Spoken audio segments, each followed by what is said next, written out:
It's your show. It is your show, sir. You're fired.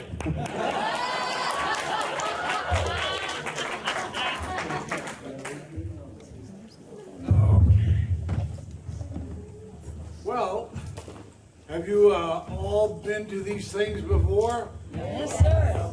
I never have. I've seen you, I've been at photo sessions, but not this particular outfit. It works. Next, we're going to expel some gas. And we'll compare the two.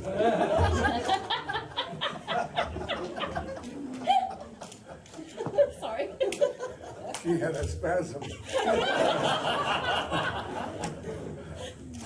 So, what am I supposed to do here? Juggle? You sit there and we ask you questions, and it's going to be great. We got Pocahontas with the first one. It's about that long.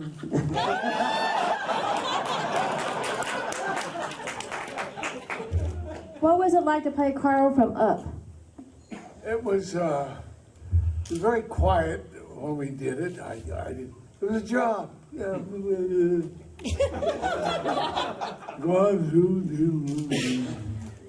You go and you do what the producer, director, writers tell you to do. And I was very pleased. Who's talking?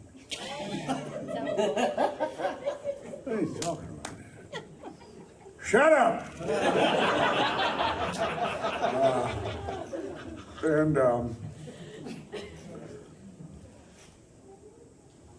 I hear you.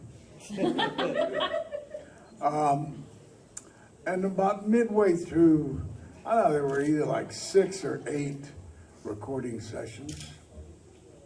And about midway through, one of the producers said that the animators were very happy at the selections I was giving them. That pleased me. And then one of the latter sessions I had, we were running late, and so I ran into the recording booth to show that I was trying to speed up, and I tripped. And there was a slight rise, and I tripped. It was lit and everything, but being a clumsy schmuck, I tripped and hit the corner of a wall, which was encased in steel. You should have been there. You might have blocked the blow. But it split the back of my head open here. And we went to the hospital, and they put in 6 staples. And then we came back and we did the day's work. I think it's probably the best day's work I ever did on that show, anyway. So and finally we finished it. And the first 2 times I saw it, now I'm nervous every time I see myself perform. So I probably would have been, so I'm never willing to, shout hooray. The first 2 times was in 3D, and I don't like 3D, and I found it too dark, and for some reason I saw it a 3rd time. The 3rd time it was in 2D, it was lighter, and I was able to relax and enjoy it, so I'm proud of it. Had a question right down in front. I'm a member of Architects and Engineers for 9/11 Truth, and I saw your video, and I wanted to comment on that. You're fantastic, and thank you so much for supporting us. And if you have any other ideas or anything you want to say. No, I'm honored. I thank you. Thank you very much. And I'm I'm honored to be part of it. It's another exercise in futility because it exposes the evil areas of government. And there are many of those, and they have occurred many times in the past and will in the future. And it would be nice to see history 100 years from now as to how it's written concerning that event. And I mean, it's just unbelievable to me. For now, recently I read I can't remember the name of the guy who wrote the book, but it's a well-received book and somewhat popular. And it's called JFK and the Unspeakable, dealing with the Kennedy assassination. And I was amazed that in this book, the author lays right out that the CIA, the FBI, the Secret Service, as well as the military-industrial complex, were all guilty and involved in the assassination of John Kennedy. I mean, this is a book, how many years? Went to 63, he got killed. So, a few good years.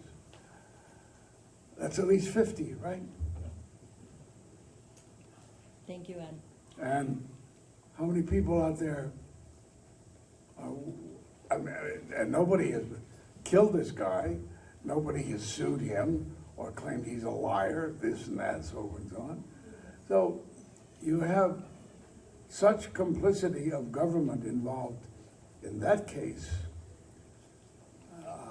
and I've always suspected and find it very easy to believe it certainly occurred with 9/11.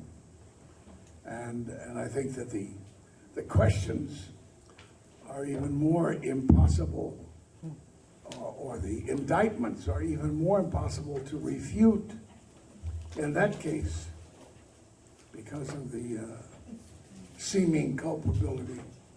Who it is, I don't know. I think the president is not too swift to be involved in any of that stuff. But sure Cheney and Rumsfeld were.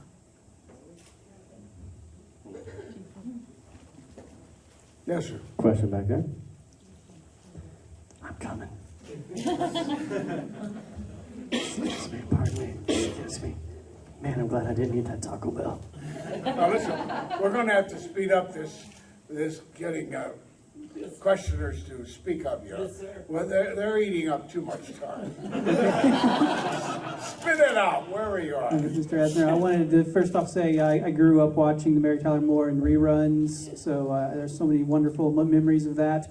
I personally, outside of maybe a few clips from the pilot of the show Lou Grant, have never had a chance to even really see that program.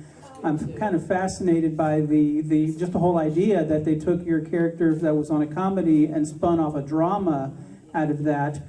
So I guess it's like just slightly two parts. If you've heard of any chances that we'll be seeing Lou Grant on DVD or streaming anytime soon, and if not, just your memories of how they spun that show into a drama that was so unusual at the time. I know it's out there. It can be gotten, but I don't know what.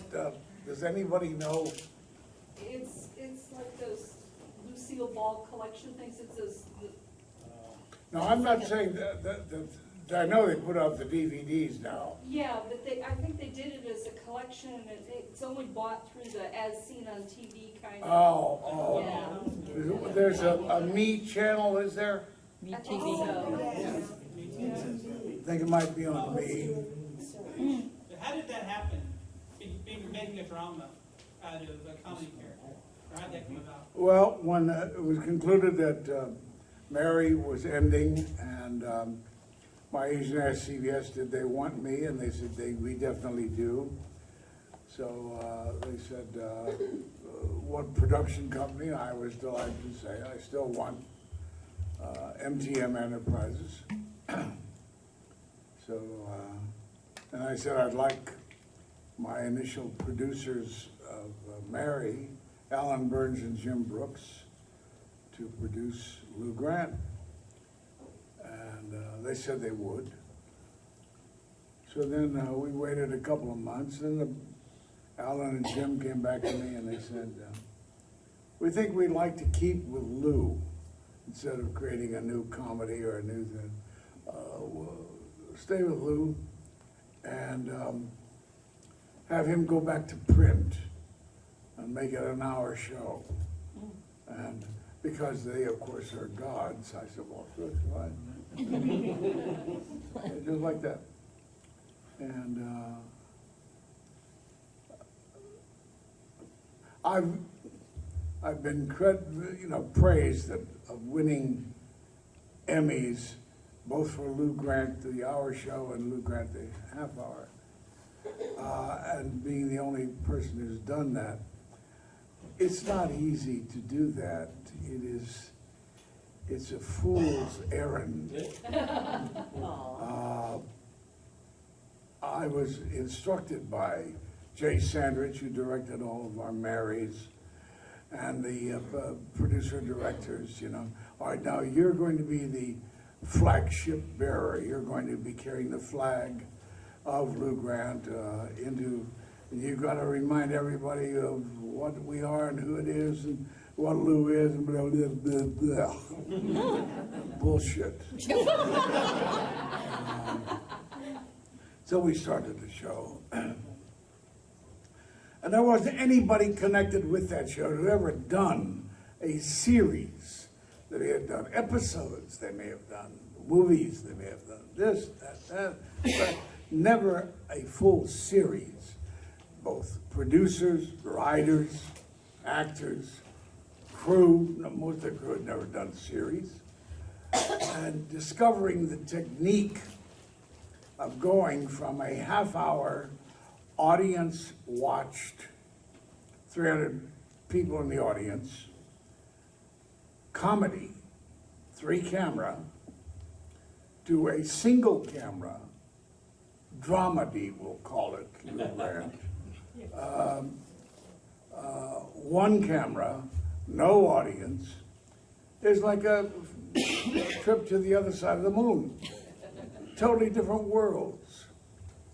We started, and then, it was trial by attrition. Rebecca Walding was cast for the first 3 shows, and she was too somber, I guess. Wasn't working out. So she was replaced, and Linda Kelsey came in, and it made a big difference. I can remember CBS advertised Lou Grant as a comedy and TV guide for the first 2 weeks. I remember going to some fancy party on the West Side and running into the president of CBS at the time, Bud Grant. And our ratings were quite low because people tuned in to watch a comedy and they didn't see that with Lou Grant, so they shifted something else. So I was bemoaning our sad fate in terms of ratings with Bud Grant.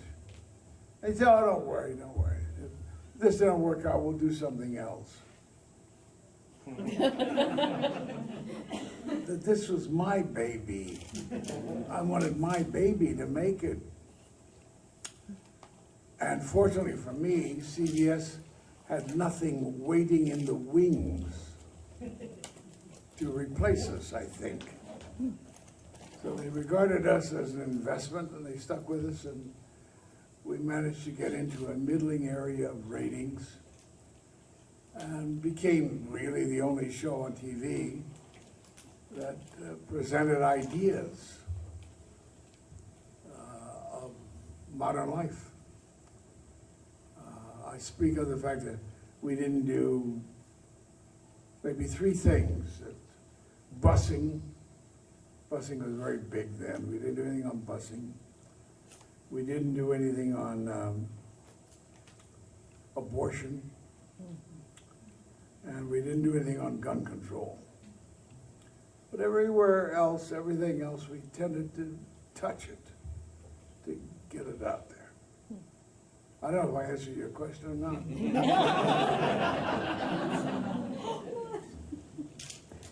Got another question right here. Mr. Asner, what was it like to... Where are you going? I can't see through the big man. Well, you're a big woman in my estimation.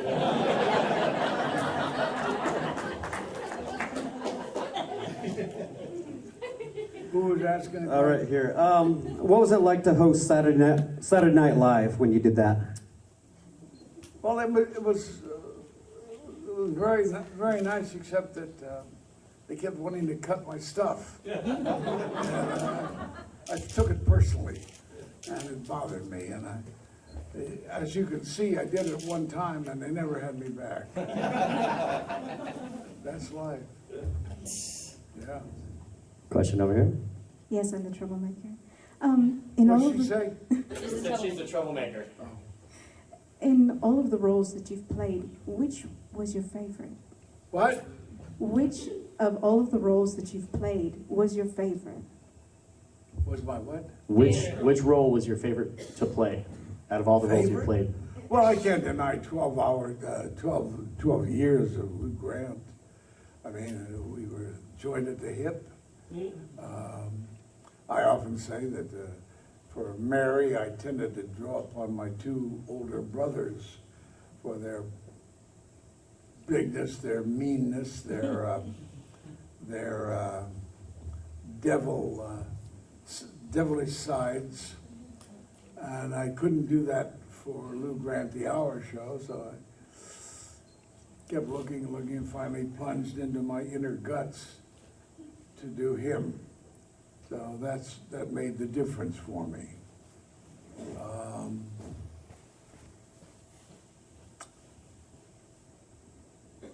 I don't know. So I said it 12 years, but I adored doing Rich Man, Poor Man. I adored doing Family Man with Meredith Baxter and Ann Jackson. I had a lot of fun on The Good Wife last year, Oh, yeah. playing a homophobe. What else? Had a wonderful time doing a serial killer in Heads, a movie of the week I made in Canada.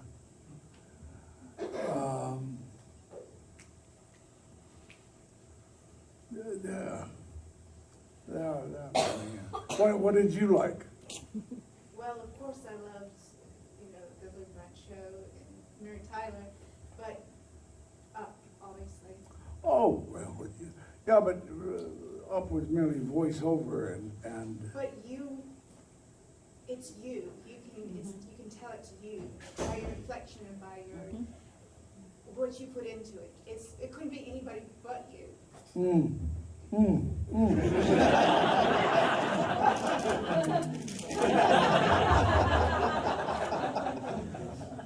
Not too old, huh? Let's see. I had a lovely time, a really lovely time on Elf. John Favreau really, I was so sick of the treacle of Miracle on 34th Street, and I was great to see a Santa Claus that had balls.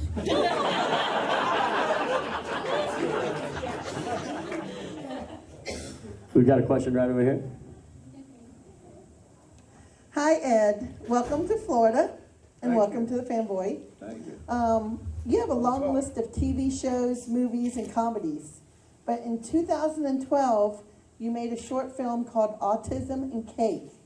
I relate to that film a lot because my son has Asperger's and suffers from social anxieties. From what? Social anxieties. He has Asperger's. How did you come about making that film? And are you involved with any organizations that deal with autism? Oh, certainly am.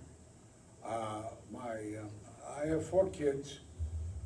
My youngest was born out of wedlock, and he's autistic. He's high-functioning autistic. I became identified with that very early on, and we discovered it late. He was 7 or 8 before because he was so high-functioning. I was seeing this maverick kid who loved to climb trees, and everybody else worried about his being something wrong, and I just saw a free spirit. Turned out he was autistic, according to them. But I prize him dearly. Then my older son was in a marriage, and he had 2 sons. And his younger son turned out to be autistic and less high functioning, but still not a blithering idiot. And I identified there, and then finally that older son became project director, one of the vice presidents on Autism Speaks.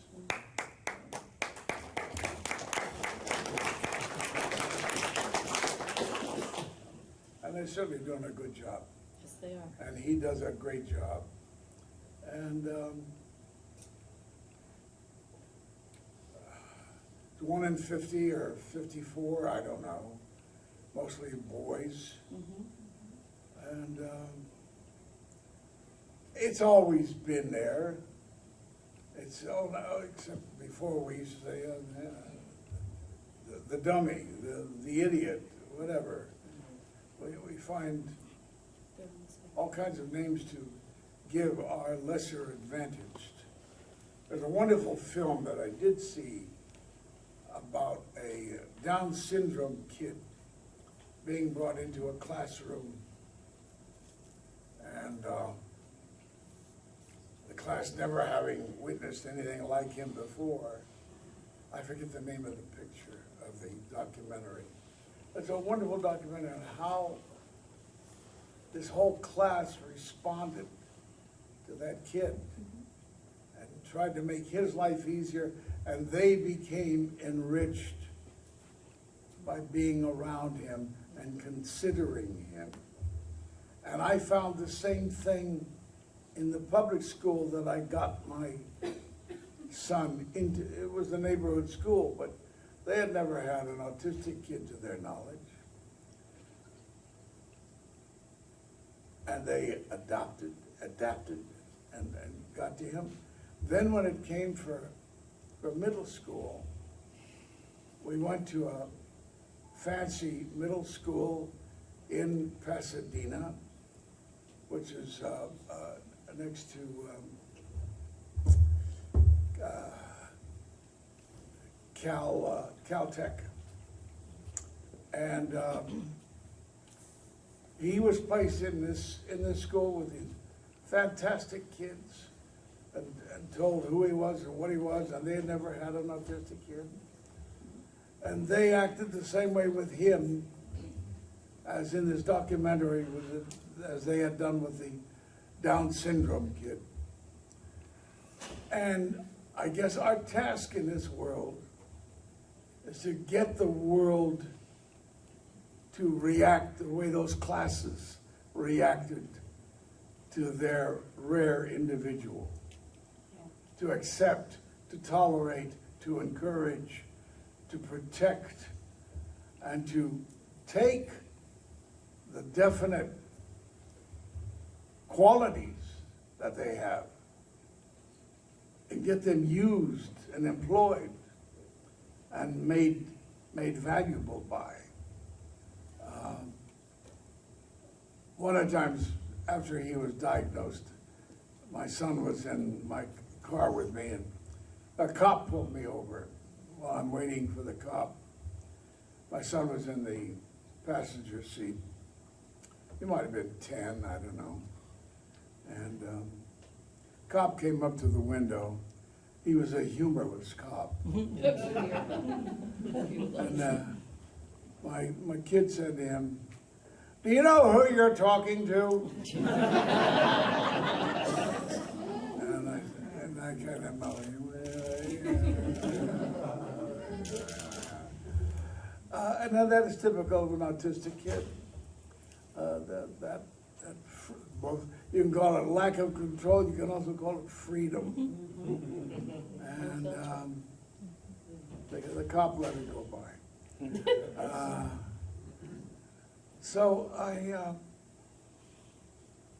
it's a fascinating ailment. My then wife said, not his mother, when he was diagnosed as being autistic, said, well, she doesn't think he suffers from autism. She thinks he suffers from Asnerism. So maybe I have a little touch of it myself.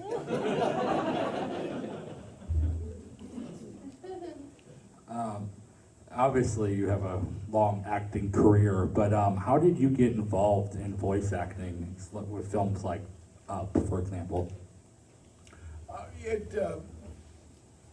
I never really tried out. I was doing occasional books at the time, but then after I had been drummed off the air with Lou Grant when CBS shut us down, and I became known as a big liberal to people who didn't know it already.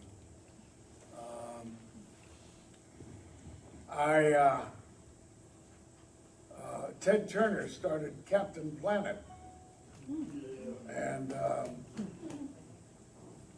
I guess because of my unemployment and my leftist leaning, they hired me to do Hawkish Greedley in that,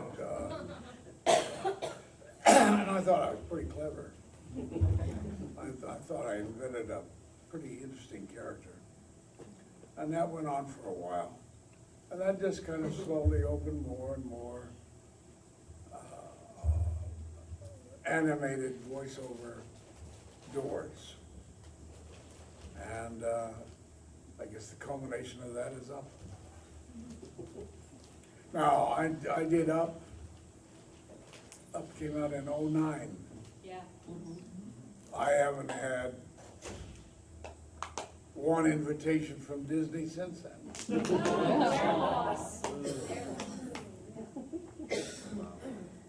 I mean, I did SpongeBob, quick character on SpongeBob recently. I did another on Family Guy recently. But you know, that little snippets, there's never any continuum. That was a hard act to follow. Yeah, Up was a hard act to follow. Yeah. Thank God. Ladies and gentlemen, that's all the time we have. Give it up for Ed Asner. He's going to be doing his photo op right next door. So if you want to go get in line right now, get a picture taken with this great legend right here on this stage.